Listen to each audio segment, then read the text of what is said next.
Le Crédit Lombard a un immense avantage. Mobilisez vos liquidités sans rien vendre. Mais il a un risque, un seul, qu'il faut vraiment comprendre avant de signer. L'appel de marge. Bonne nouvelle. Une fois qu'on sait comment il se déclenche, on peut le neutraliser dès le départ. Rappelons le principe. La banque ne prête qu'une fraction de la valeur de votre portefeuille. C'est la quotité de financement. Tant qu'elle est respectée, tout va bien. Mais la valeur d'un portefeuille bouge.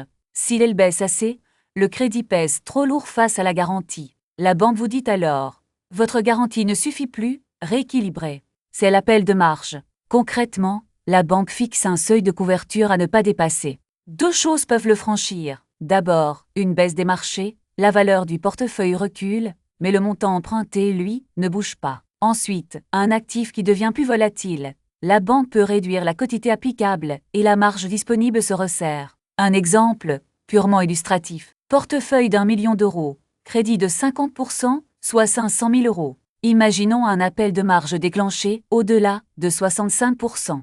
Une baisse de 15% et le ratio monte à 59%, sous surveillance. Une baisse de 25% et il atteint 67%, appel de marge. Quand le seuil est franchi, vous avez un délai pour rétablir la couverture. 3 issues. 1. Apporter des titres ou du cash pour renforcer la garantie. 2. Rembourser une partie du crédit. 3. La mauvaise. Ne rien faire. Là, la banque vend une partie de votre portefeuille, au pire moment, en pleine baisse. C'est exactement ce qu'on veut éviter. La bonne nouvelle, c'est que tout se joue avant de signer. Empruntez sous le maximum, visez 40% plutôt que 60%, laisse de l'air. Nantissez des actifs peu volatiles.